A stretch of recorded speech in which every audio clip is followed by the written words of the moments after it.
Coucou tout le monde, c'est Clem Coco. On se retrouve pour une nouvelle vidéo qui aura pour thème la review du dernier épisode de Koh Lanta, le totem maudit, l'épisode 5. Donc avant de commencer cette review, je continue ma petite tradition. Je voulais vraiment encore une fois vous remercier pour tous vos retours, toutes vos réactions, toutes vos vues, tous vos commentaires. Vraiment, c'est un réel bonheur de partager avec vous, de discuter, de débattre. Donc vraiment, n'hésitez pas à mettre des commentaires quand vous avez envie. Même si vous n'avez pas le même avis que moi, au contraire, au moins on peut débattre, ça peut être vraiment intéressant. Donc n'hésitez pas. Si vous ne voulez pas louper les prochaines vidéos de la chaîne Clem Coco, n'hésitez pas à vous abonner et mettre un pouce bleu si vous aimez la vidéo, ça fait toujours plaisir. Clem Coco est toujours sur les réseaux sociaux. Je suis sur Instagram, donc n'hésitez pas à suivre ma page. J'essaye de mettre des posts assez régulièrement. Donc on suit Clem Coco sur les réseaux sociaux. Et donc on va commencer donc cette petite review de l'épisode 5 de Koh Lanta, le totem maudit. Et donc l'épisode commence avec une petite ambiance asiatique. La semaine dernière, on avait une ambiance un petit peu super-héros Avenger. Et là, c'est asiatique. On retourne dans le thème. Et on va directement dans le camp rouge. Donc effectivement, on n'a pas de réaction des jeunes après le conseil. Donc Benjamin n'est clairement pas respecté. On a pu avoir un peu la vie générale de dire bon ben voilà, Benjamin est sorti, il était moins dans l'aventure, il essayait peut-être de faire des stratégies, il était peut-être dangereux. Non, on n'en parle pas du tout, on s'en moque total et on va directement chez les rouges qui eux n'ont pas eu de conseils. Et on rentre dans le dur tout de suite, on a la découverte de la bouteille pour l'épreuve de confort et tout un matériel pour la conception d'un radeau. Donc là c'est l'épreuve culte de Koh Lanta, les radeaux, il faut construire un radeau en amont pour ensuite monter dessus pour l'épreuve, soit c'est de la course ou alors c'est un peu le jeu du chat et de la souris où il faut rattraper l'autre et attraper le drapeau qui est sur le radeau adverse. C'est une épreuve qu'on connaît très bien, c'est quasiment tous les ans, donc c'était pas la grosse surprise. Mais très rapidement dans le monde, on découvre qu'il doit faire 2 embarcations, une pirogue et un radeau. Donc on sent que ça va être une après-midi construction. Ambre de son côté, elle se veut positive, elle sait que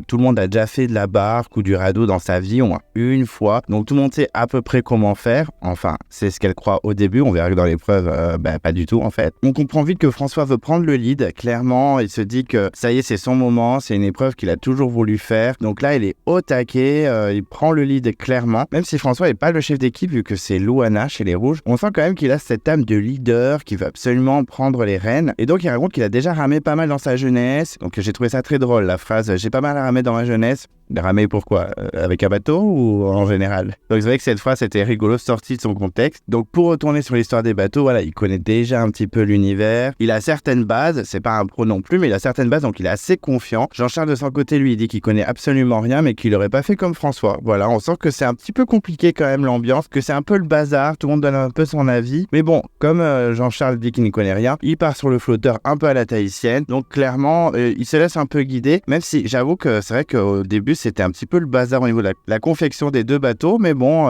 ils y vont quand même, ils sont motivés. On sent que toute l'équipe est quand même impliquée. Après, Jean-Charles dit qu'il est inquiet parce qu'il y a quand même pas mal de gros gabarits dans l'équipe et il a raison. C'est vrai qu'il y a des grosses montagnes comme François, même lui, Jean-Charles, Jean-Philippe aussi, assez épais, Maxime est hyper baraque, Fouzi c'est pareil. Donc ça fait un peu de poids en fait sur les bateaux. Donc il faut vraiment qu'ils soient solides, qu'ils coulent pas et puis qu'ils ralentissent pas aussi pendant qu'ils vont ramer. Donc il est un petit peu inquiet sur ce point-là. Je peux le comprendre parce que c'est vrai que c'est plus facile avec des gens qui sont poids plumes, mais c'est vrai qu'ils ont de la force. Donc au niveau des pagaies, ils peuvent donner des coups de pagaie vachement plus forts, donc ça peut aussi les aider. Et là, Maxime se met vachement en avant, il montre son savoir en eux, car en fait, il a fait un peu de voile. Et c'est vrai que là, on a Ambre qui se montre sous une facette un peu peste. Alors moi, j'avoue que j'ai beaucoup kiffé, mais elle se moque un peu de son travail, elle a un air critique quand même. Elle a même consterné, elle dit, comment on dit consterné en philippin, ça m'a fait beaucoup rire cette phrase. Et Ambre, elle clash pas mal Maxime quand même, hein. Elle dit qu'on met Maxime sur un piédestal, mais qu'en fait, il prouve au fur et à mesure qu'il a pas mal de lacunes. Elle dit même que pour un mec qui a un bateau, il est pas ouf du tout. C'est vrai que là, il gagne pas vraiment des points, Maxime. Pourtant, je pense que dans sa tête, il s'est dit, ouais, je connais pas mal de trucs, au niveau des nœuds, voilà, j'ai pas mal navigué, etc. Et en fait, il perd des points. Et on sent une Ambre qui veut s'imposer, qui impose ses idées. Ambre, clairement, elle va vachement prendre le lead dans cet épisode. Déjà, avant, je trouvais qu'elle s'imposait de plus en plus, mais là, c'est vrai que Ambre, c'est la grosse surprise depuis 2-3 épisodes. Et je suis content content d'avoir mis dans mes favoris dans la vidéo où je parle du casting avant la diffusion parce que c'est une bonne surprise. Au début, j'étais pas très chaud, j'étais même un peu déçu. Et là, franchement, elle se réveille et elle s'impose vachement. Et je trouve que même si elle critique et qu'elle est un petit peu peste à clasher un peu derrière le dos des garçons, je trouve que quand même, elle lâche pas l'affaire. Hein. Elle a un sacré caractère et j'aime bien ça. Je préfère ça que des petites suiveuses qui servent pas à grand chose. Donc Ambre, clairement, même si elle critique facilement les garçons, je trouve qu'elle y va pas avec le dos de la cuillère et j'aime bien ça. Donc ensuite, on va directement chez les jaunes et on rentre directement dans l'action, in media res, comme on dirait dans le cinéma. On rentre dans l'action. Les jaunes sont déjà sur le radeau. On sent que Bastien prend le lead parce que clairement, les cordes, il connaît, hein, vu qu'il est cordiste. Donc les cordes, les nœuds, tout ça, on sent que c'est un peu son truc. On sent que Bastien, là, il est mis en avant. Moi, j'avais dit que c'était un potentiel gagnant, donc j'y crois toujours. Même si c'est vrai qu'il n'a pas un charisme de fou. Là, il est un peu mis en avant. On sent qu'il peut bien mener son équipe sur cette histoire de radeau. Il a l'aide de Colin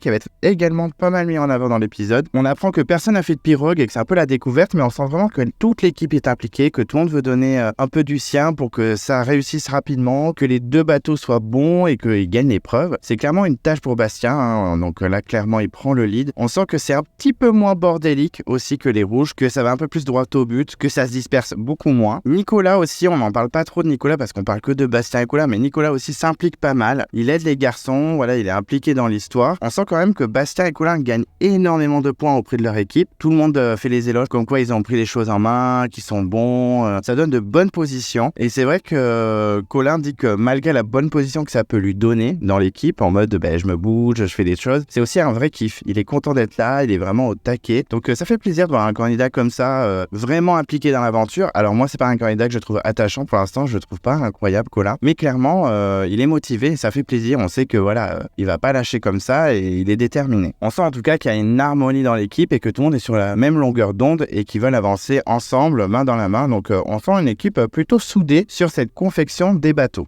Ensuite, nous retournons chez les rouges où Géraldine, alias Casper depuis le début de l'aventure, on va pas se mentir, à part sur l'épreuve des bâtons, d'accord, se révèle et clairement, elle est énormément mis en avant sur la confection des bateaux. Je suis hyper surpris, mais tant mieux parce que c'est vrai qu'on l'avait pas beaucoup vu et du coup on avait du mal à s'attacher à cette candidate. Et on la voit qui bosse sur les embarcations parce qu'elle est bonne en nœuds, parce qu'elle dit qu'elle est bretonne. Donc ok, je ne savais pas que tous les Bretons savaient faire des nœuds. Perso, j'ai fréquenté les Bretons et certains ne savaient pas faire des nœuds, mais c'est une légende urbaine. Mais bon, s'ils le prennent un petit peu à la rigolade, même Jean-Charles dit je savais pas que tous les Bretons savaient faire des nœuds. C'est un peu un cliché, c'est un peu un raccourci. Il dit ça avec ironie. C'est vrai que sur le coup, j'ai pensé comme Jean-Charles, d'accord, donc tous les Bretons savent faire des nœuds. Mais en tout cas, voilà, elle gagne des points dans son équipe et c'est vrai que ça fait plaisir un petit peu de la voir en avant comme ça et puis que ses camarades la découvrent un peu plus que la doyenne un peu discrète qui est pas ouf sur les épreuves. Là, c'est vrai qu'elle est vraiment mise en avant et donc on a son portrait version longue et on n'apprend pas grand-chose vraiment sur elle. Le portrait est surtout axé sur sa relation avec ses deux garçons, comme quoi elle n'a pas énormément de liens puisqu'ils sont un peu des ados dans leur bulle et que c'est un peu compliqué la communication, qu'elle est même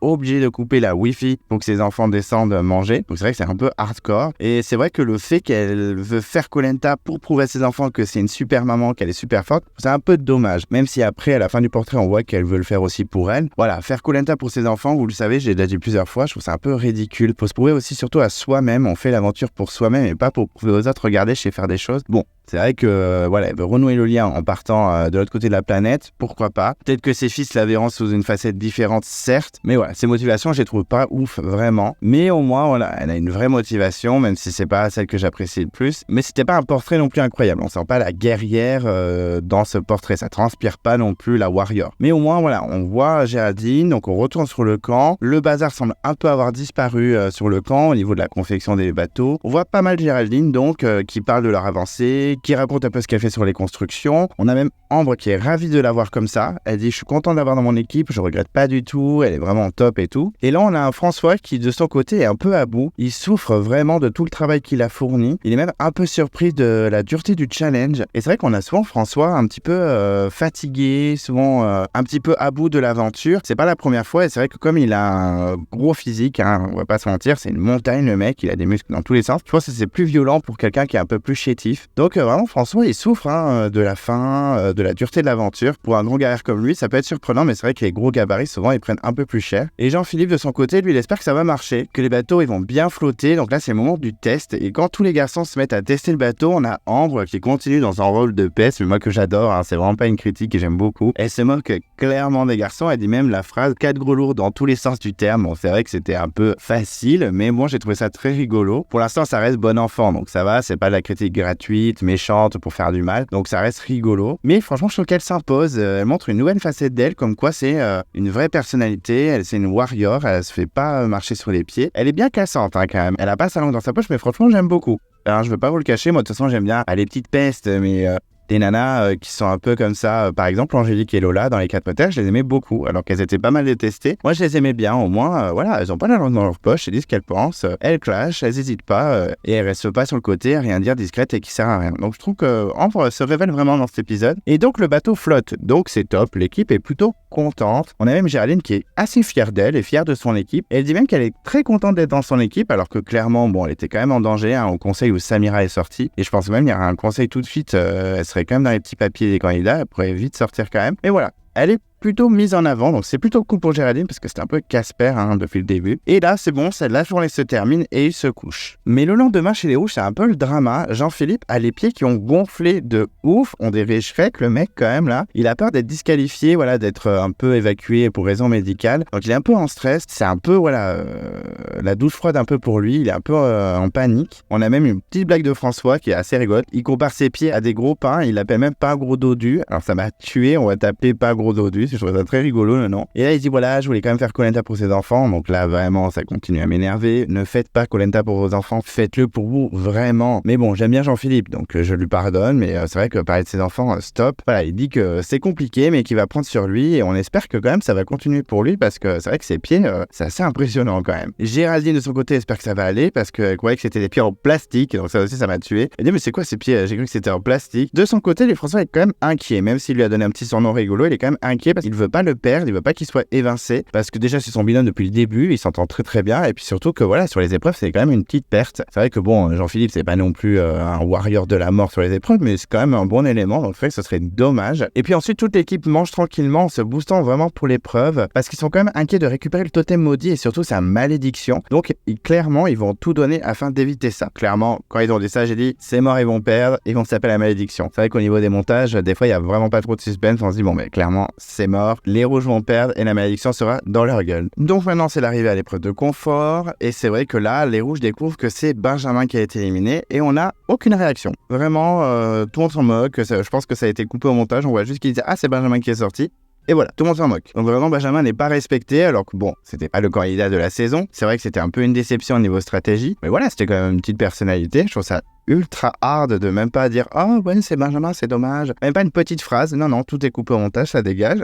Très bien. Et donc là, on apprend rapidement que certes, voilà, s'ils gagnent l'épreuve, ils vont avoir un bonus, un petit cadeau, un truc sympa, là, une récompense. Mais ceux qui perdent seront donc désavantagés sur l'épreuve d'immunité. Donc c'est ça la malédiction du thème maudit sur cette épreuve. Donc clairement, il ne faut pas perdre parce qu'ils vont être désavantagés sur l'épreuve d'immunité qui va suivre. Donc Jean-Philippe est inquiet et il veut absolument pas la malédiction, mais ça je comprends, c'est un peu comme tout le monde, hein. On veut pas la malédiction, non merci. François remarque qu'il y a quand même des similitudes au niveau des constructions des bateaux. Donc clairement, on sent que ça va se jouer à très peu. On a même Nicolas qui confirme, oui, clairement, c'est pas tout à fait les mêmes. Il y a des endroits où c'est un peu plus fourni, un peu plus de bois et d'autres non. Mais en tout cas, on sent que ça va être très serré parce que ça va se jouer de peu, parce que ça se ressent plutôt pas mal au niveau des constructions. Denis dévoile la récompense, donc c'est un kit de pêche qui est ultra bien fourni. On n'est pas comme dans les premières années où il y avait genre de merde et puis du débrouille. Là, on sent vraiment que voilà, il y a le fusil harpon, il y a pas mal de trucs. Donc François, lui, il est ultra motivé parce qu'il fait de la chasse sous-marine, donc il se dit que s'il gagne ce kit de pêche il va tout fracasser, et je pense que oui, si tu fais de la chasse sous-marine je pense que tu as un petit peu d'expérience, donc c'est vrai que s'il gagne ça va être la base totale pour son équipe, donc il veut pas louper cette victoire, surtout que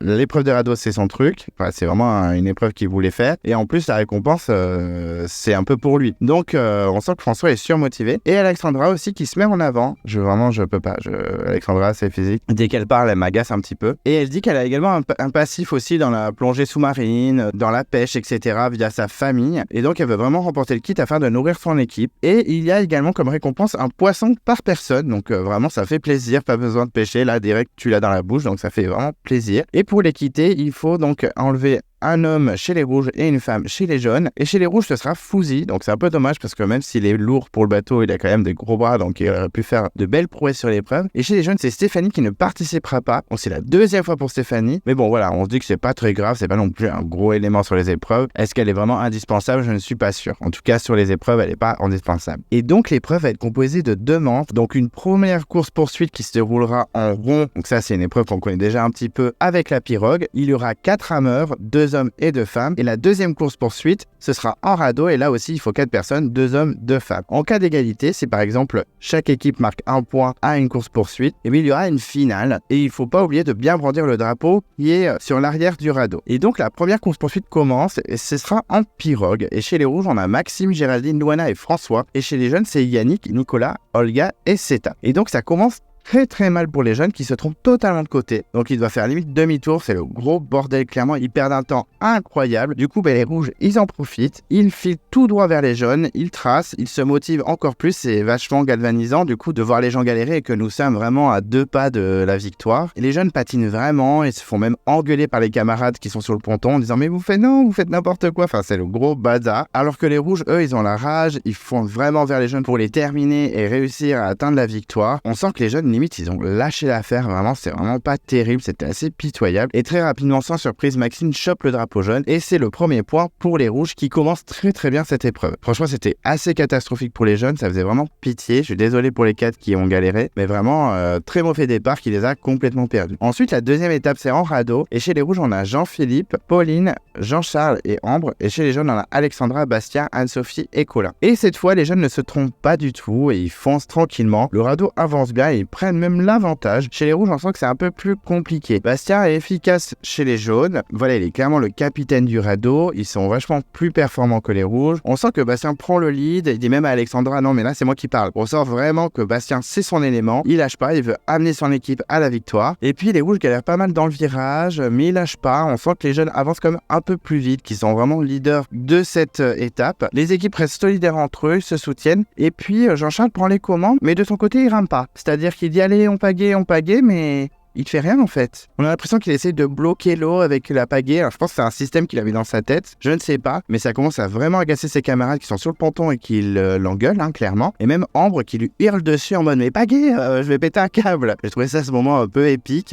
Et c'est vrai qu'on peut se poser la question de qu'est-ce que faisait Jean-Charles. Alors je pense qu'il essayait de faire un espèce de gouvernail avec sa pagaie. Je ne sais pas trop ce qu'il voulait faire, ou bloquer l'eau ou le rivage. Enfin, j'ai pas trop compris. Mais du coup, c'était un peu what the fuck. Je me disais mais il comprend pas qu'il faut vraiment pagayer. Tu tentes 1 ou 2 fois, tu vois que ça fonctionne pas et que tu perds du temps, fonce, il a fait ça pendant toute étape, quoi. J'étais en mode mais stop. Donc on comprend pas trop ce qu'il fait, alors que ses camarades ils continuent de pagayer, ils lui disent faut que tu pagaies aussi en fait. On sent que du coup les jeunes ils gagnent du terrain, ils sont juste derrière les rouges, ils semblent vraiment déterminés, ils sont juste derrière eux, alors que Jean-Charles continue de pas pagayer, clairement, on a l'impression qu'il se bat même pas. Et puis finalement, Alexandra très rapidement chope le drapeau des rouges, et donc c'est une égalité, il marque aussi 1 point, on est à 1 point de chaque côté pour cette épreuve. Et donc, Denis avait dit qu'il s'il y avait égalité, il y aurait donc une finale, et pour la finale, ils doivent choisir chacun le type de bateau et les 4 rameurs qui seront sur le bateau. François se propose direct, on sent vraiment que lui, il est motivé à dire non mais je vais tout fracasser, etc. Bastien et Colin chez les jeunes, c'est pareil, il se propose direct. Olga hésite un petit peu parce que je pense qu'elle a un petit peu la pression, on en parlera plus tard après parce qu'elle en parle pendant le conseil. Je pense qu'elle avait un petit peu la pression, mais elle décide finalement d'y aller. Et Alexandra se propose également, on sent qu'elle est motivée, que ça peut être une épreuve pour elle. Et les rouges donc choisissent la pirogue ainsi que les jeunes. Tout le monde choisit le même bateau. Et donc chez les rouges, ce sera Géraldine. Étonnant, mais pourquoi pas. François, Louana et Maxime. Et chez les jeunes, ce sera Bastien, Colin, Olga et Alexandra. Donc tout le monde est motivé. Et très rapidement, la finale commence. Les rouges foncent rapidement. Mais les 2 équipes sont vraiment à égalité. On sent que voilà, tout le monde est dans le même move. On sent qu'il n'y a personne qui prend le lead vraiment. En tout cas, du côté des rouges, du côté des jaunes. C'est assez égal, en tout cas niveau performance. Ambre a quand même la rage et elle motive son équipe du ponton. On sait qu'elle n'est pas sur le bateau, mais du coup, elle motive son équipe comme jamais. Et puis, d'un coup, dans le virage, François fait une petite erreur de manœuvre. Alors je dis pas que c'est la faute de François, mais c'est vrai que là, le bateau des rouges, il perd un peu de temps dans un virage et les jeunes du coup prennent l'avantage. Et comme Bastien dirige très bien les jaunes avec la pirogue, il gagne énormément de terrain et clairement on sent que les jeunes maîtrisent un peu mieux leur pirogue et finalement ils rattrapent les rouges assez rapidement. Et au final, le suspense se termine puisque c'est les jeunes qui battent les rouges et là c'est la victoire donc pour les jaunes et ils vont remporter le kit de pêche, donc c'est l'hystérie dans l'équipe. Colin est très fier de son équipe et Bastien a vraiment ultra bien géré son équipe, vraiment dans cet épisode et tous les deux, Colin et Bastien sont vachement mis en avant. Honnêtement, j'avais dit que Bastien serait un potentiel gagnant, mais Colin aussi commence à bien monter les échelons et la victoire se peut jouer entre les deux.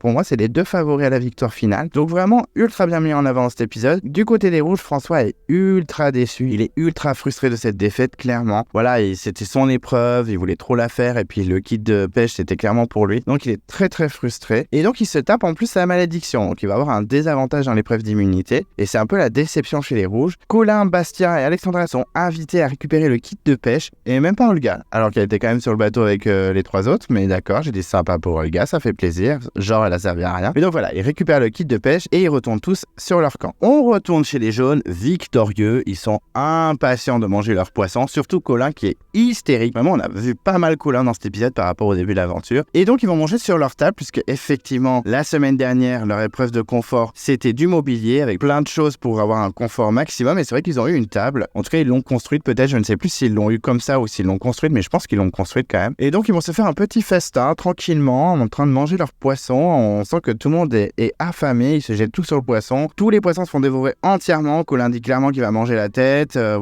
Alexandra explique même que ok c'est juste un petit poisson mais que c'est vraiment un réel bonheur dans Koh Lanta quand on n'a rien à manger. Olga est un peu surprise de ce qu'elle mange parce que c'est vrai que là elle a mangé la tête, les yeux, etc. Jamais elle l'aurait fait en métropole dans la vie de tous les jours, mais là voilà, elle dit qu'elle est tellement affamée que clairement tout passe. Stéphanie est contente parce qu'elle va pouvoir pêcher au harpon. Alors je savais que Stéphanie était de plus en plus intéressée par la survie, elle a quand même fait le feu, etc. Mais là elle veut pêcher au harpon. Voilà, elle dit même si je passe tout l'après-midi, je vais absolument le faire, je suis trop motivée. Et donc elle se propose de le faire et il y a même Alexandra qui veut l'aider pour sa première fois. Donc c'est vrai que Alexandra, détends-toi, ça fait trop la madrée qui veut aider tout le monde, mais voilà, au moins elle est positive, elle sent que Stéphanie est motivée, donc elle veut l'aider. Et on a une Stéphanie qui finalement n'est pas trop mise de côté malgré les votes qu'elle a eu au dernier conseil, donc c'est cool pour elle parce qu'elle était à deux doigts de sortir quand même. Et on a même Seta qui accompagne Stéphanie. Ah bon, ça y est, son copine, alors que depuis le début, Stéphanie veut absolument sortir Seta, elle avait même tout balancé sur le fait qu'elle ait un collier ou pas, son collier imaginaire. Donc je pensais pas qu'elles étaient si copines que ça, et finalement, on sent qu'elles se rapprochent un petit peu, donc c'est cool. Et Nicolas, un peu critique, c'est la Ambre des jeunes qui est très défaitiste et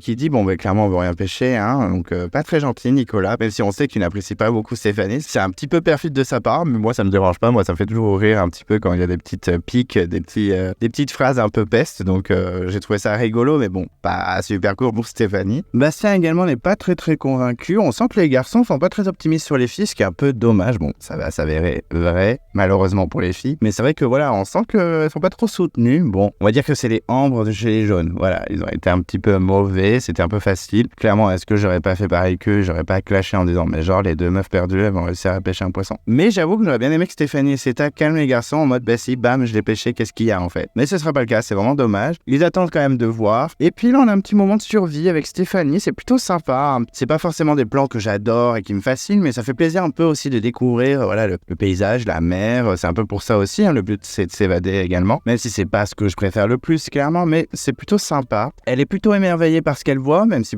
elle chasse pas grand chose. En plus, elle arrive pas à charger le harpon, c'est assez physique apparemment. Donc elle demande l'aide d'un homme. Est-ce qu'on a vraiment besoin d'un garçon pour les trucs physiques? Je ne sais pas, mais en tout cas là, Stéphanie veut l'aide d'un garçon pour recharger le harpon, donc elle va voir Colin. Et c'est vrai que Colin y arrive, mais il dit clairement oh là là, mais c'est grave dur, ça nique le bras quoi. Enfin, on sent que vraiment c'est pas si facile que ça que charger le harpon. Je savais pas, je pensais que ça se faisait en 2 secondes. Et on a un Bastien qui continue un petit peu à être perfide.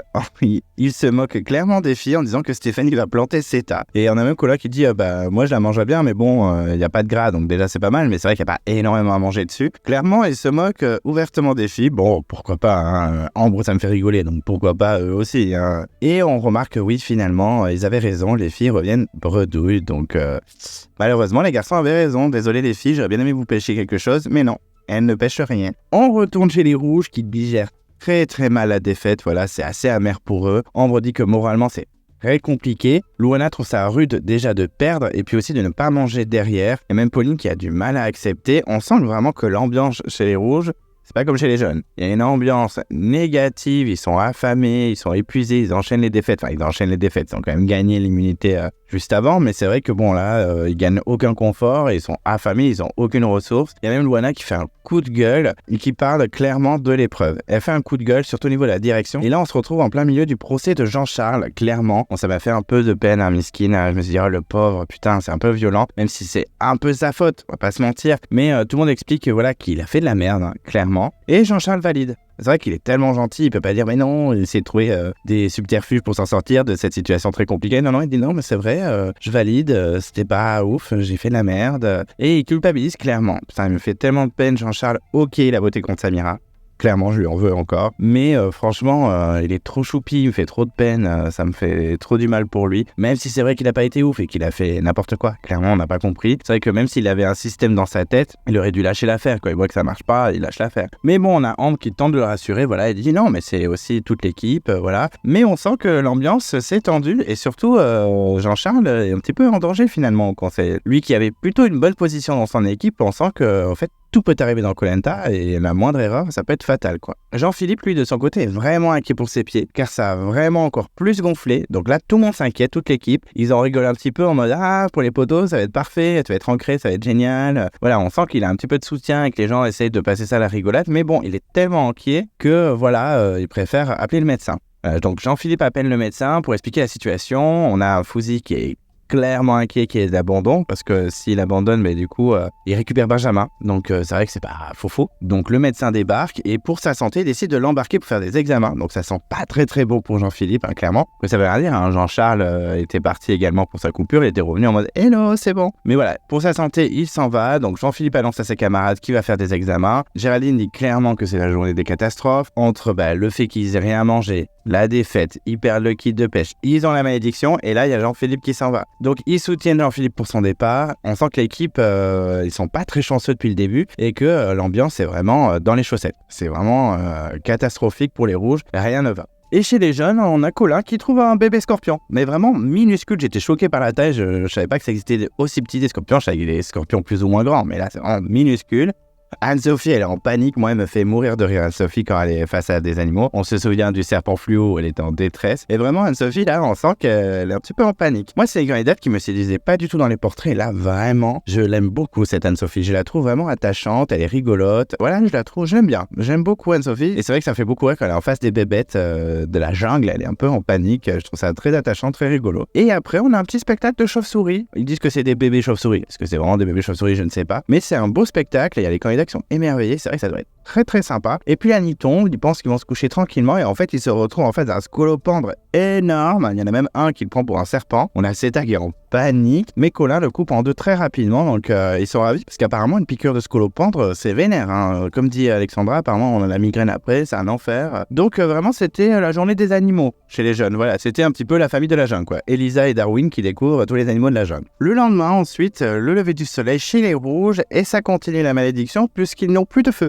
Voilà, le feu s'est éteint, donc clairement ils enchaînent les mésaventures. Luana dit qu'il y a une vraie baisse de régime général dans l'équipe, c'est vraiment, ils sont très down par rapport aux jeunes qui sont plutôt dans un bon mood, ils sont plutôt positifs. Là, chez les rouges, c'est la catastrophe. Heureusement, Maxime arrive à rallumer le feu. Voilà, donc il est pas si inutile que ça, comme dirait Ambre, même si j'aime beaucoup Ambre, mais c'est vrai que bon, elle le clash beaucoup, alors que là, bon, il a rallumé le feu, il n'était pas tout seul, mais c'est clairement lui qui était l'investigateur du rallumage du feu. Il y a même Ambre qui témoigne de la fatigue de l'équipe, le fait qu'ils ont plus du tout à manger, ils n'ont plus rien, et dit même qu'ils ont rien mangé depuis 8 jours, qu'ils ont mangé 3 cuillères à soupe de riz, enfin c'est vraiment pitoyable. Il faut vraiment qu'ils cherchent à manger, ils se jettent même sur les derniers grains de riz qu'il y a dans la casserole, vraiment c'est la pénurie de chez pénurie. Il faut qu'ils se bougent les fesses parce que sinon ils vont mourir de faim. Chez les jaunes, on a Bastien et Nicolas qui partent à la chasse sous-marine, mais bon, ils ont fait les malins, mais résultat, ils chopent rien du tout non plus, donc ça servait pas à grand chose de se moquer des filles pour avoir un résultat aussi pitoyable. Ils disent en plus que ça a eu trop d'énergie pour pas grand chose. Oui, mais bon, il faut se battre aussi, enfin, faut réussir à pêcher, il faut y aller. Le nombre de candidats dans Koh Lanta qui ont réussi à pêcher assez facilement, on a eu des requins, on a eu des raies, on a eu plein de choses. Donc là, il faut y aller. Faut y aller, les garçons. Ok, ça use de l'énergie, mais il faut vraiment pêcher. Ça sert à rien de vous moquer des filles qui sont hyper volontaires, c'est pour faire la même chose en fait. Donc, Colin, lui, de son côté, il est parti à la pêche, mais en mode je récupère des choses que je trouve à la main. Et il a quelques trouvailles qui vont nourrir un peu l'équipe. Donc, c'est vrai que là, clairement, Colin est pas mal mis en avant dans cet épisode, de plus en plus. Donc, c'est pour ça, comme je disais tout à l'heure, j'ai l'impression que ça peut être un potentiel gagnant avec Bastien. Pour moi, c'est les deux qui sont vraiment favoris à la victoire finale. Et je me dis que Colin a plutôt un bon montage, il a une belle image auprès du spectateur. Donc ça ferait un bon gagnant, je trouve. En tout cas, voilà, il est bien mis en avant par rapport au début de l'aventure et à chaque fois, c'est de façon très positive.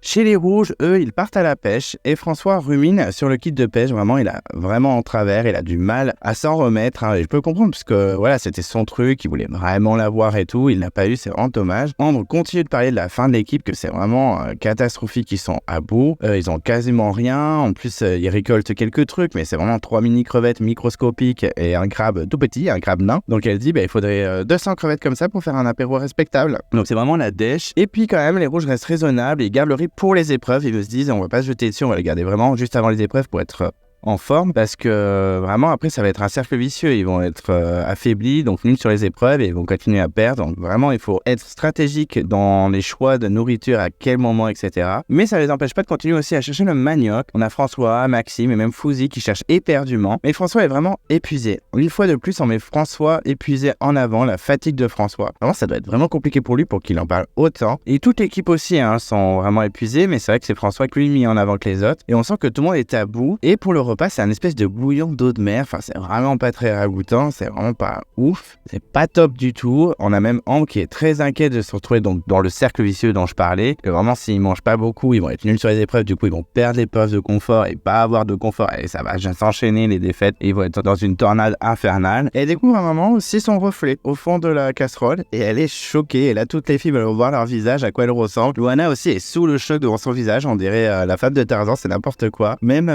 Pauline dit qu'elle a maigri des joues alors qu'elle pensait ne pas avoir de joues. Donc vraiment, les filles sont au bout de leur vie. On sent vraiment qu'elles sont sous le choc. Et clairement, au niveau ambiance, on sent que l'équipe des Rouges, c'est une catastrophe. Donc nous repartons chez les jeunes où la bouteille de convocation à l'épreuve d'immunité débarque. Le message parle de hauteur mais ça reste assez flou, donc c'est vrai que les candidats savent pas trop de quoi il s'agit vraiment. Surtout que l'équipe ne veut pas retourner au conseil. On a un Yannick qui est ultra inquiet avec ses 2 votes en plus à cause de ses 2 bracelets, je peux comprendre. Il dit voilà, ils peuvent m'éliminer même si bon, ils n'ont aucun intérêt à le faire parce que sur les épreuves je suis quand même pas mal et c'est vrai qu'il a pas tort, mais ça peut créer la surprise. On est dans Koh-Lanta, ils peuvent très bien sortir Yannick en mode la faute, c'est bientôt la réunification, ça va, on va tenir. Seta aussi, c'est qu'elle est considérée comme faible, donc elle a un peu peur. Et puis Stéphanie, elle veut tout fracasser pendant l'épreuve et surtout pas tirer la boule noire. Donc elle a dit ça, j'ai dit ok, elle va tirer la boule noire, ça va être fini pour elle. Et puis Olga, Colin et Anne-Sophie font des pirouettes pour se booster. Voilà, on a d'un côté les rouges en dépression qui boivent de l'eau de mer et de l'autre côté chez les jeunes, c'est oui, petite pirouette de cirque pour se booster. Ok,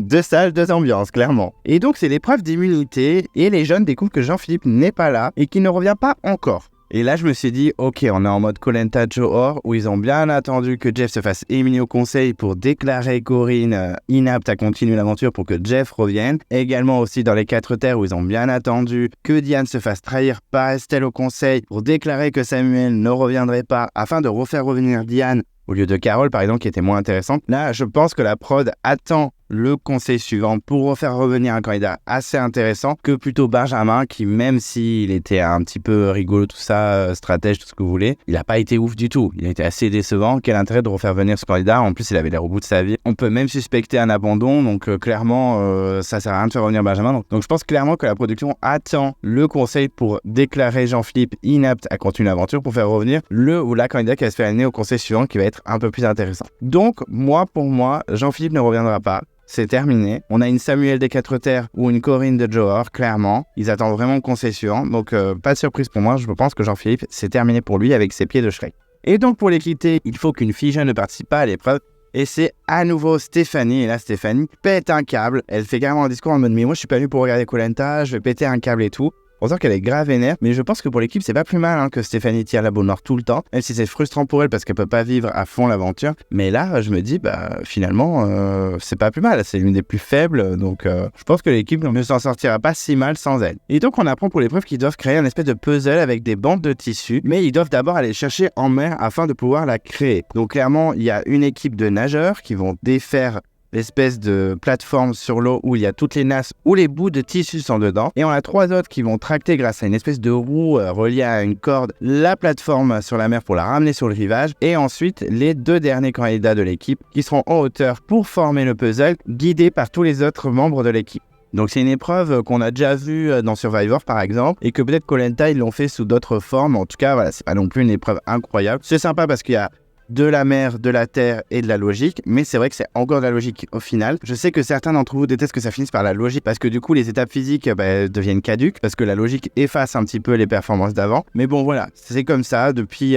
quelques années. Koh Lanta il singe un peu les épreuves de Survivor. Donc on se retrouve avec du physique d'abord et ensuite de la logique avec un puzzle final. Et donc on apprend la pénalité des rouges pour l'épreuve. Ils partiront 20 secondes après les jaunes. Donc pour moi c'est pas non plus vénère. Ok 20 secondes ça fait beaucoup mais c'est pas non plus une malédiction de l'enfer. Je n'ai pas trouvé ça incroyable. Je me dis, certes, tout peut se jouer en 20 secondes, mais c'est facilement rattrapable. Donc, je trouve que la malédiction n'est pas si colère que ça. Et donc, les équipes ont leur stratégie pour l'épreuve. C'est assez fluide, il n'y a pas de conflit. Tout le monde est assez d'accord. Tout le monde se dispatche les postes assez rapidement. Et on apprend que chez les jeunes, ce sera Bastien, Colin et Alexandra, les nageurs. Et chez les rouges, ce sera Maxime, François et Louana. Et donc, les jeunes partent en premier. Ils foncent, ils courent dans tous les sens. 20 secondes pénalité pour les rouges. Et ça y est, ils partent enfin. Mais les jeunes ont de l'avance. Donc, pas de surprise, c'est normal, ils sont partis 20 secondes avant. Et ils doivent donc détacher la plateforme afin de la tracter. Donc les nageurs jeunes détachent la plateforme et là Yannick il a trop la rage. Il tourne cette espèce d'énorme roue avec de grandes poignées. Il va tellement vite que même Nicolas est complètement perdu. Il lâche la poignée parce que ça va tellement trop vite pour lui. Il essaye de la rattraper mais ça prend dans les jambes, dans le tibia. Ça doit être très agréable. J'ai vraiment souffert pour Nicolas. Et on sent que les jeunes traquent leur nas assez rapidement. Merci Yannick. Clairement, on peut le critiquer. C'est vrai qu'il est un peu relou. C'est vraiment pas mon candidat préféré. Mais il est ultra performant sur l'épreuve. Et Olga était aussi sur cette étape mais on l'a pas trop vu. Donc d'accord, mais carrément Yannick a tout défoncé pour les jeunes et il a pris une sacrée avance. Mais chez les rouges, Fouzi et JC aussi traquent et ils sont plutôt bien performants. Ils rattrapent pas mal quand même malgré la performance incroyable de Yannick. Fouzi et JC sont plutôt bons. C'est vrai que Fouzi il donne tout et c'est un bon élément quand même dans les épreuves. Et très rapidement, Seta et Alexandra sont déjà aux manœuvres pour le puzzle et Ambre et Géraldine chez les rouges. Donc là, on est vraiment un coude à coude. Fouzi et Jean-Charles ont bien rattrapé le retard des rouges. Donc là, on a un petit coude à coude au niveau du puzzle. Chez les rouges, Ambre est ultra efficace, même si tout le monde parle un peu, c'est Ambre qui prend le lead. Elle prend les directives. Vraiment, Ambre est de plus en plus impressionnante sur les épreuves. Sur le corps, déjà, je la trouve plutôt rigolote, un peu peste, j'aime bien. Mais en plus, sur les épreuves, elle est assez performante. Et on a Fouzi et Louana qui l'aident un peu, mais clairement, c'est Ambre qui mêle le truc. Et chez les jaunes, Alexandra et Olga se mélangent un peu les pinceaux. On sent que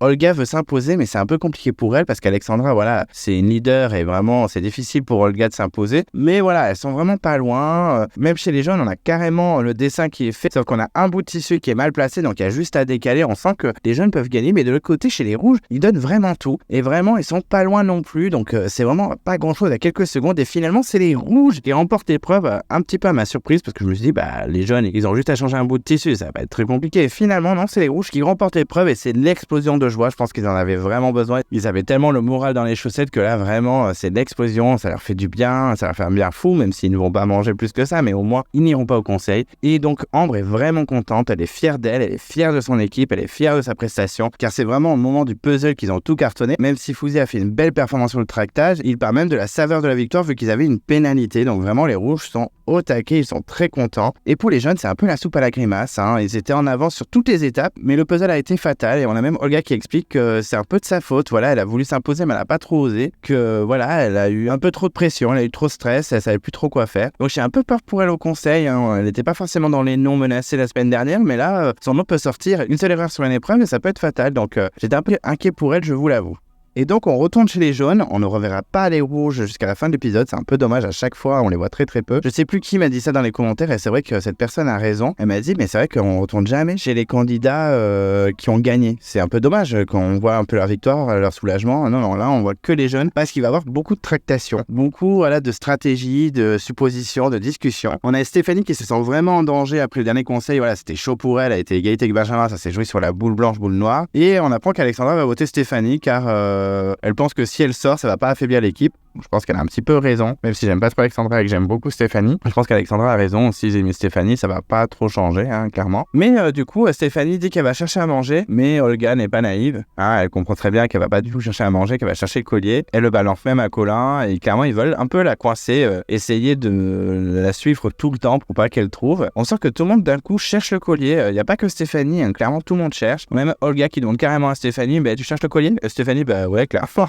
Et tout le monde assume. Là, vraiment, il n'y a personne qui cache, qui fait de petites coups perfides derrière. Non, tout le monde cherche le collier. Olga aussi le cherche. En fait, tout le monde est honnête. Même Seta dit que je le cherche. Tout le monde cherche le collier. Et on sent quand même que Stéphanie est plutôt menacée. Et aussi Seta, qui est menacée à cause de son faux collier. On a même Alexandra, Anne-Sophie et Olga qui discutent entre elles et qui veulent un peu la menacer pour qu'elle sorte son collier. Pas forcément pour l'éliminer, mais pour qu'elle sorte son collier. Voilà, même si elle le sort pour rien, au moins ça dégage, on n'en parle plus. Et Anne-Sophie, du coup, mène un peu sa stratégie et dit à Seta, t'es en danger, il faut que tu sortes ton collier, quoi. Et on a Seta en interview qui était plutôt rigolote, qui dit, elle veut que je sorte le collier, mais il n'y a pas de collier, donc je veux bien le sortir, mais ça n'existe pas. Je vais sortir quoi, mon mensonge? Non, il n'y a pas de collier. Donc elle sait pas trop comment ça va se passer, donc elle continue de le chercher, comme tout le monde. Et puis Alexandra essaye un peu de tout expliquer à Bastien au niveau de la stratégie, qu'il faut sortir le collier de Seta, etc. Mais il est complètement perdu. Clairement, là, on découvre un Bastien qui est complètement paumé en stratégie. Vraiment, il ne comprend rien à ce qu'elle dit. Elle lui explique vraiment dans tous les sens. Ça fait même des dessins sur le sable et tout. Ouais, Bastien ne comprend pas. En plus, il apprend que Yannick est potentiellement en danger parce que si Seta et Stéphanie ont un collier et qu'elles le sortent toutes les deux, Yannick a déjà 2 votes contre lui. Il suffit que les filles votent Yannick et Yannick qui sort. Donc du coup, ça le met en panique et il se dit putain, il faut vraiment que je forge ma stratégie parce que c'est n'importe quoi. Je ne comprends rien, c'est pas possible. Donc voilà, Bastien, on découvre un côté pas du tout stratège. Il va falloir qu'il se réveille parce que s'il veut gagner l'aventure, il va falloir qu'il soit un peu plus actif niveau social et stratégie. Et là, d'un coup, niveau stratégie encore, toujours, on lâche pas l'affaire. C'est Stéphanie qui propose quelque chose. Elle veut briser le trio des ex-bleus, c'est-à-dire Alexandra, Colin et Olga qui sont ultra unis. C'est un trio beaucoup trop fort pour elle. Clairement, on sent que ça y est, c'est fini. La semaine dernière, je vous disais, les jeunes sont vraiment jeunes, les bleus votent contre les bleus, les violets contre les violets, les verts contre les... Non, là, on sent qu'il y a un petit noyau bleu quand même. Les anciennes couleurs commencent à ressortir chez les jeunes, alors que je trouvais que c'était plutôt bien chez les jeunes, ils étaient assez unis malgré les anciennes couleurs, mais là non. Et donc elle veut sortir Alexandra, qui est clairement la moins forte des trois entre guillemets, et puis la plus agaçante. Elle dit même que c'est celle avec qui elle a le moins d'affinité. Et donc Stéphanie propose sa stratégie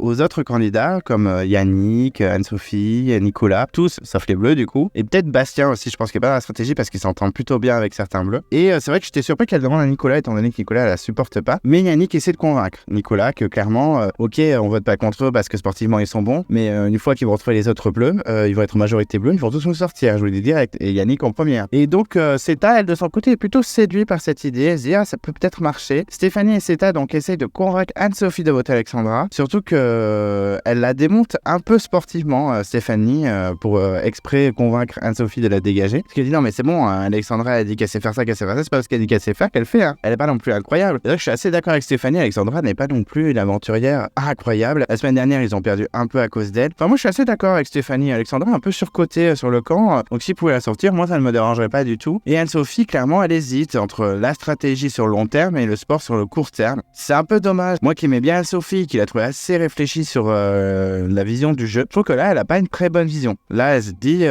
bon mais je vais plus faire au sport. Oui mais la réunification c'est bientôt madame, donc au bout d'un moment faut faire des choix. On te demande pas d'éliminer Colin ou Bastien, on te demande d'éliminer Alexandra. Je pense que c'est pas non plus un handicap incroyable. Donc elle hésite pas mal et j'ai été un peu déçu parce que je me dis ça, elle avait suivi les filles, ça aurait été trop marrant. Et Stéphanie pense clairement que c'est évident de sortir Alexandra, surtout pour les autres candidats. Voilà, faut penser à soi, c'est quand même un jeu où on est seul à la fin, faut être le dernier. Et Yannick veut clairement cette stratégie afin de se sauver parce qu'il a quand même 2 bracelets, donc 2 votes contre lui, ça va être compliqué pour lui. Yannick tente même de convaincre Anne-Sophie, c'est vrai qu'ils sont plutôt proches, donc je me dis Anne-Sophie va suivre Yannick quand même un petit peu. Là, faut vraiment réfléchir à la réunification parce que ça va être assez tendu. Et Anne-Sophie est vraiment perdue, donc c'est vraiment dommage. Je suis un peu déçu. Moi qui trouvais qu'elle avait une belle vision du jeu, là je suis un peu déçu. Et donc le conseil va arriver et on se découvre que les menacés sont donc Stéphanie, Seta, Yannick et Alexandra. Le conseil commence, et c'est vrai qu'Alexandra parle de la défaite sur le puzzle, sur l'épreuve, et elle prend sa part de responsabilité. Et on a même Olga qui dit que voilà, elle avait envie un peu de s'imposer sur l'épreuve, de guider un peu les 2 candidates qui s'occupaient des bouts de tissu pour faire le puzzle, mais qu'elle n'a pas osé s'imposer, elle n'a pas osé prendre responsabilité parce qu'elle a pas mal de pression. Et Anne-Sophie confirme, elle dit oui, c'est vrai qu'il y a pas mal de pression parce que si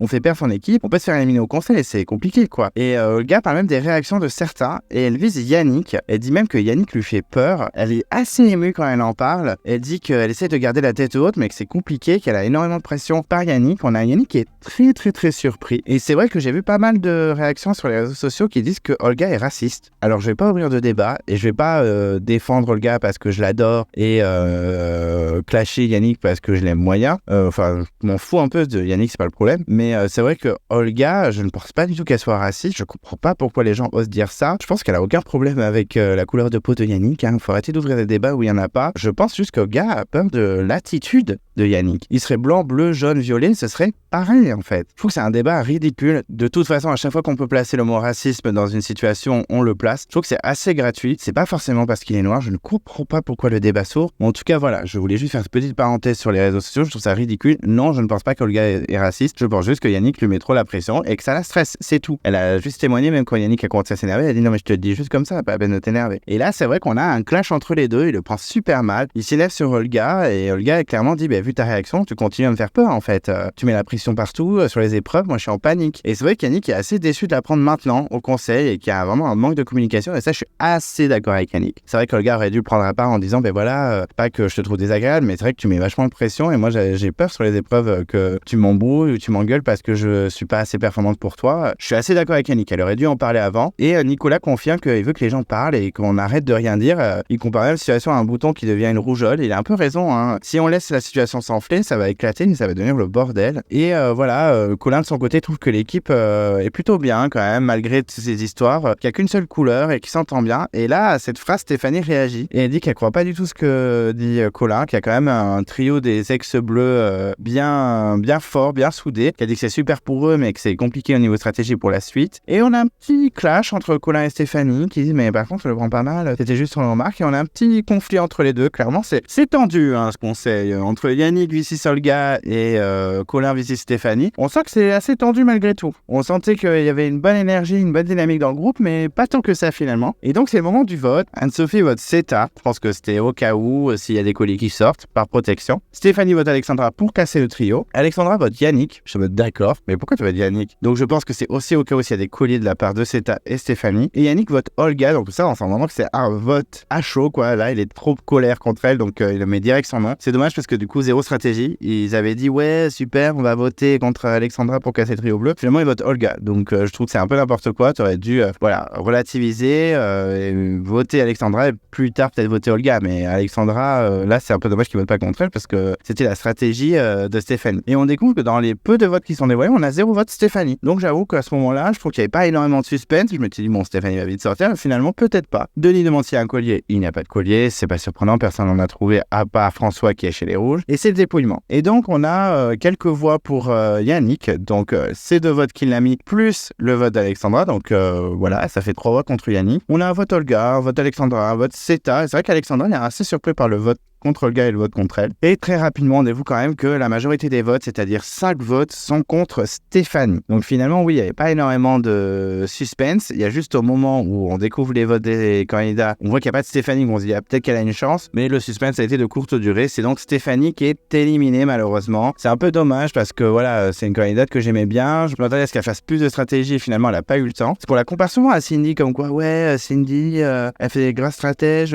c'est dommage, Stéphanie, elle est moins ouf que Cindy. Mais Cindy a commencé à faire des stratégies en réunification. Tout ce qui est avant réunification, elle a fait 0 stratégie. Elle a juste trouvé un collier, tant mieux. Mais c'est à partir de la réunification qu'elle a retourné le game, Cindy. Donc je pense qu'on lui a pas laissé le temps non plus, Stéphanie. Un peu comme Benjamin, c'est vrai que j'ai un peu taclé Benjamin par son manque de stratégie. Mais lui, j'avais l'impression qu'il abandonnait clairement. Alors que Stéphanie, j'avais pas l'impression qu'elle abandonnait. Et c'est vrai que c'est un peu dur, je l'ai fait aussi. Mais c'est un peu dur de tacler Stéphanie sur son manque de stratégie. Mais il faut lui laisser le temps aussi de prendre sa place. Mais quand même, je trouve qu'elle a une bonne réaction. Elle dit que c'est dur de partir, mais qu'elle part la tête haute. Elle est plutôt humble. Elle booste l'équipe en partant. J'étais un peu choqué, je m'attendais à une petite punchline ou un mini clash. Et vraiment, elle est plutôt, voilà, elle part sereine et franchement, plutôt humble. Donc c'est plutôt cool l'attitude de Stéphanie, même si c'est dommage qu'elle s'en aille et c'est terminé pour Stéphanie et elle quitte l'aventure. Et donc on a le teaser qui est beaucoup plus intéressant que le teaser de la semaine dernière. Et on apprend que c'est dans 15 jours, puisqu'il y aura certainement un match de foot ou de rugby, super, tout ce que j'adore. Donc pas de Koh-Lanta la semaine prochaine. J'essaierai quand même de faire une vidéo la semaine prochaine, je ne vous abandonne pas. Et donc on découvre qu'il y a explication chez les jeunes après le conseil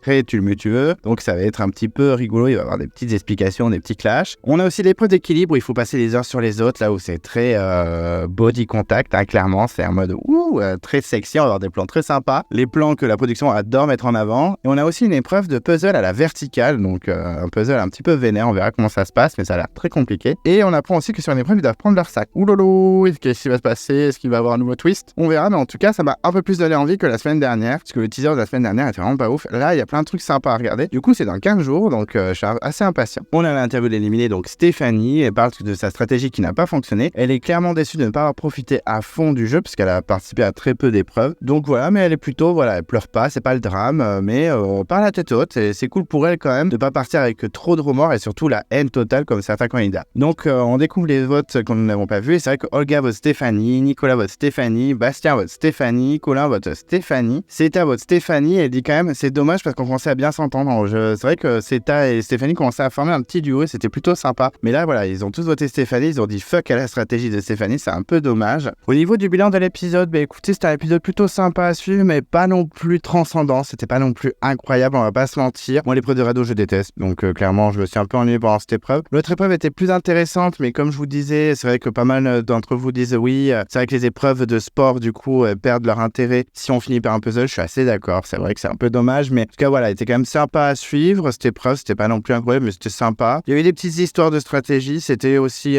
plutôt agréable à regarder. Je dis pas qu'il y avait un gros suspense non plus, il y avait pas trop de suspense, c'est vrai que Stéphanie allait bientôt partir, ça va être compliqué pour elle. Mais voilà, j'ai bien aimé le regarder. Il était pas catastrophique cet épisode, mais c'était pas non plus incroyable. J'ai préféré quand même les 3 premiers épisodes. C'est-à-dire qu'il était un peu mieux quand même que l'épisode 4 que j'ai pas trouvé très intéressant. Mais en tout cas, voilà, c'était sympa à suivre, c'est toujours bien tourné, bien filmé, bien monté, ça y a rien à dire. Les candidats sont plutôt pas mal quand même, ils donnent vraiment des images intéressantes. On sent qu'il y a des affinités qui commencent à se créer de part et d'autre, donc ça commence vraiment intéressant. La révélation de l'épisode, c'est clairement Ambre. Enfin, c'est pas une révélation parce que déjà l'épisode d'avant, c'était pas mal révélé. Mais vraiment, Ambre est une candidate vraiment intéressante à suivre, à voir par la suite. Mais en tout cas, l'épisode où je me suis pas trop ennuyé non plus, c'était plutôt sympa, mais pas fou non plus. Donc à voir par la suite, il me tarde vraiment la réunification parce que là c'est vraiment où ça part en cacahuète et qu'il y a des situations plutôt intéressantes. Au niveau du bilan des candidats, on va commencer par les rouges, on va commencer par Loana qui était plutôt discret dans cet épisode. Voilà, on l'a un peu vu sur les épreuves mais très peu. Au niveau du corps, à part dire qu'elle ressemblait à la femme de Tarnan, on n'a pas énormément vu. Si, on a vu son coup de gueule aussi contre Jean-Charles à l'épreuve des radeaux. Mais voilà, on sent qu'elle a sa place dans l'équipe, qu'elle est pas du tout menacée pour le moment. Moi c'est une candidate que j'aime bien. Je l'aimais beaucoup au début parce qu'elle se révélait vraiment, là elle a commencé à être un petit peu plus discrète, mais en tout cas je l'aime bien, donc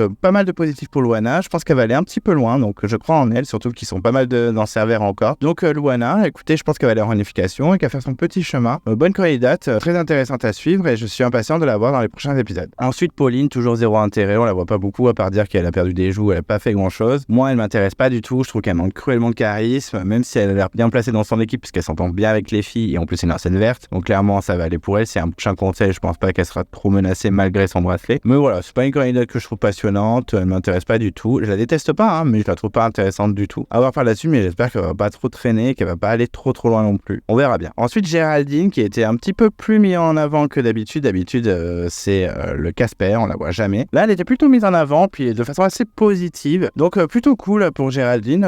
C'est vrai qu'elle est pas désagréable, donc je l'adore pas, mais je la déteste pas. Je pense qu'elle va pas non plus gagner Koh Lanta, calmons-nous, mais en tout cas, voilà, elle a une bonne position. S'il y a un conseil, je pense qu'elle peut être potentiellement menacée, mais en tout cas, voilà, ça se passe bien pour elle, tant mieux. On verra par la suite si elle tient, mais en tout cas, assez positif pour elle, même si je l'adore pas. Voilà, elle me dérange pas plus que ça, et je trouve que c'est bien qu'on l'ait un peu plus vue. Ensuite, Ambre, donc comme je vous disais, qui se met de plus en plus en avant, en tout cas, qui est de plus en plus mise en avant dans le montage. C'est vraiment une bonne personnalité, je pense qu'elle va bien faire vivre la saison. Déjà la semaine dernière ça avait été un petit peu la révélation, là clairement elle confirme, elle est bonne dans les épreuves, sur le corps elle est plutôt rigolote, elle amène pas mal de trucs dans les interviews et tout, donc moi je l'aime beaucoup Ambre, vraiment c'est de plus en plus, c'était même pas dans le top 3 avant et là elle y est clairement, c'est une bonne candidate, je l'aime beaucoup, j'espère qu'elle va faire de belles étincelles à la réunification parce que clairement elle va rejoindre la réunification, donc cool, à voir par la suite, mais très positif pour Ambre. Ensuite François qu'on a un peu plus vu, mais souvent pour des trucs négatifs comme quoi il se plaignait qu'il était fatigué ou qu'il avait perdu le kit de pêche, donc pas très positif pour François, mais bon c'est pas un candidat qui me gêne plus que ça. C'est vrai qu'il y a une période où il m'a supporté parce qu'il faisait trop le papa. Là je m'en moque un peu en fait de François, pour être honnête avec vous, c'est très neutre. J'espère qu'il va pas aller trop loin, en plus il a un collier donc ça m'agace un petit peu. Je pense qu'il va aller loin quand même, il sera sûrement menacé en réunification parce que c'est une montagne et clairement il doit faire peur sur les épreuves, mais en tout cas voilà, assez neutre sur François, on verra par la suite, mais c'est pas un candidat très attachant, il faut l'avouer. Ensuite Fouzi que j'adore pour je ne sais quelle raison, je le trouve vraiment attachant, même si c'est pas non plus un rayon de soleil sur le camp, je le trouve plutôt cool. Sur les épreuves, il est ultra efficace. Franchement, bien, Fouzi. Je pense qu'il peut aller au moins en réunification. Et en réunification, s'il est assez malin, il peut faire son petit chemin. En tout cas, c'est un candidat que j'aime beaucoup, auquel je me suis vraiment attaché depuis le début. Donc, très positif sur Fouzi. Ensuite, Maxime, qu'on a encore vu de façon assez négative. Alors, moins que la semaine dernière, on va pas se mentir. Mais voilà, je trouve qu'au début, on le voyait de façon ultra positive. Et puis, c'est en train de se dégrader un petit peu son image au niveau du montage. Il s'est fait un peu chambrer par Ambre. Donc, c'était pas top.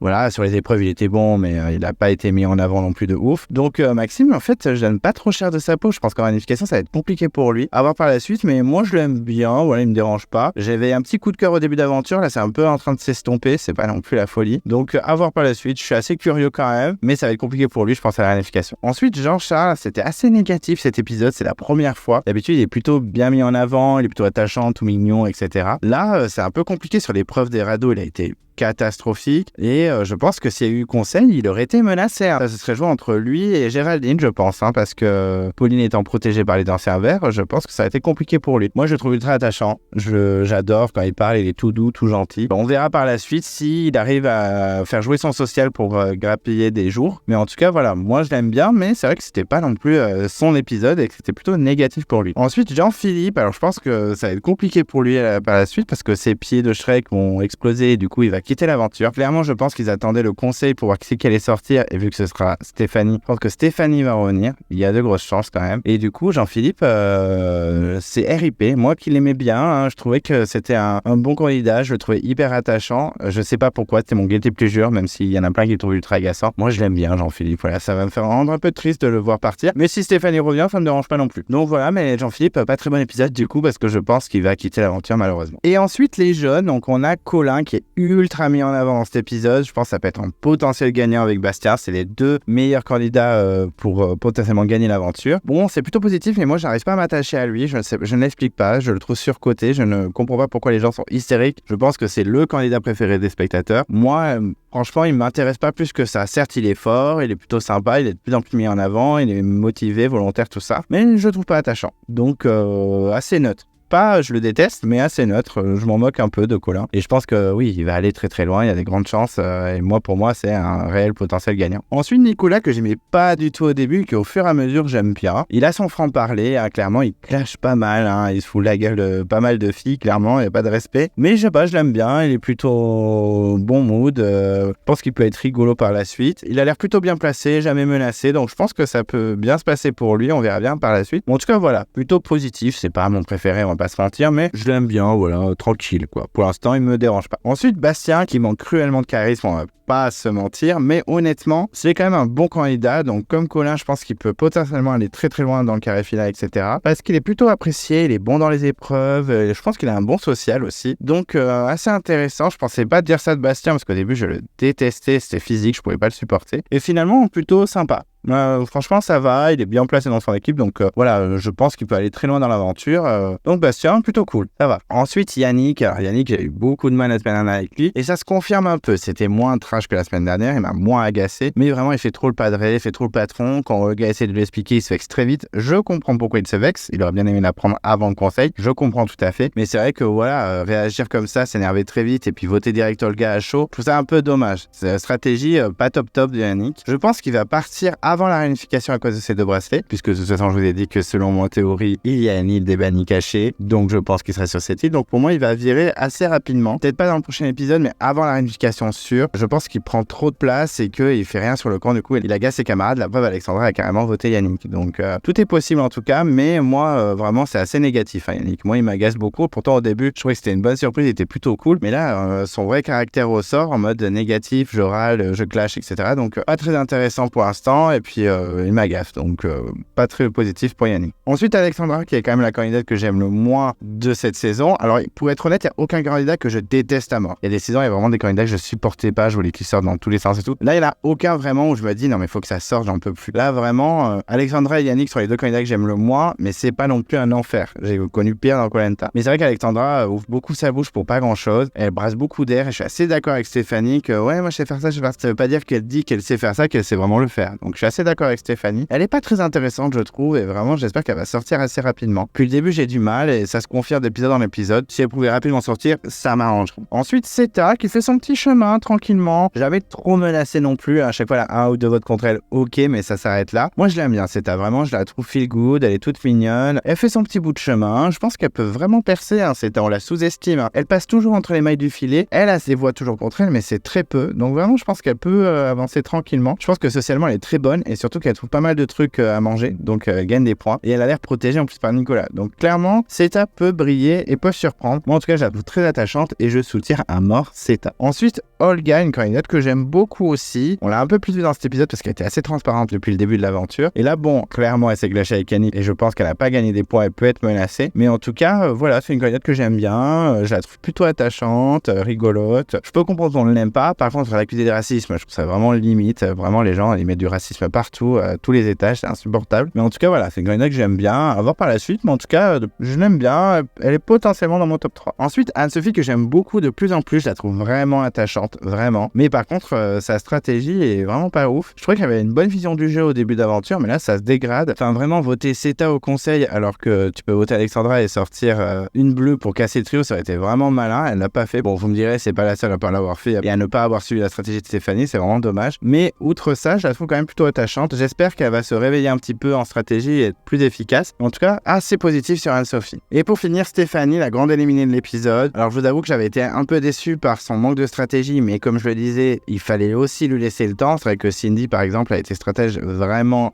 après la réunification. Là, elle est sortie avant, donc elle a pas eu trop le temps de faire des coups sympas, des moves rigolos et tout. Mais c'est dommage parce que je trouvais qu'elle a apporté quelque chose à la saison. Elle était plutôt dynamique, rigolote. Voilà, elle mettait la joie de vivre. Elle était bonne en interview, elle était vachement mise en avant au niveau du montage. Donc je me disais peut-être qu'elle va aller loin et tout. Finalement, non. Alors je pense qu'elle va revenir suite à l'abandon médical de Jean-Philippe, clairement. C'est plus intéressant de faire revenir une Stéphanie qu'un Benjamin. Je suis d'accord avec la prod. Donc à voir par la suite si elle revient. J'espère, honnêtement, ça peut être intéressant, même si j'aime bien Jean-Philippe. Mais voilà, un peu déçu quand même. J'aurais bien aimé qu'elle reste un peu plus pour nous montrer un peu plus d'elle, parce que déjà qu'en épreuve, elle a pas fait grand-chose, mais même en stratégie, ça n'a pas été fou, même si elle n'a pas eu le temps. Et donc voilà, je pense que j'ai terminé ma review sur l'épisode 5 de Koh Lanta, le totem maudit. Merci de m'avoir écouté jusqu'au bout, j'espère que ça n'était pas trop long. Si vous ne voulez pas louper les prochaines vidéos, n'hésitez pas à vous abonner à ma chaîne et à mettre un pouce bleu quand vous aimez la vidéo, ça fait toujours plaisir. Clem Coco est sur les réseaux sociaux, sur Instagram, j'essaie de poster régulièrement, donc n'hésitez pas à suivre Clem Coco sur Instagram. Et d'ici là, je vous dis à très vite et je vous embrasse.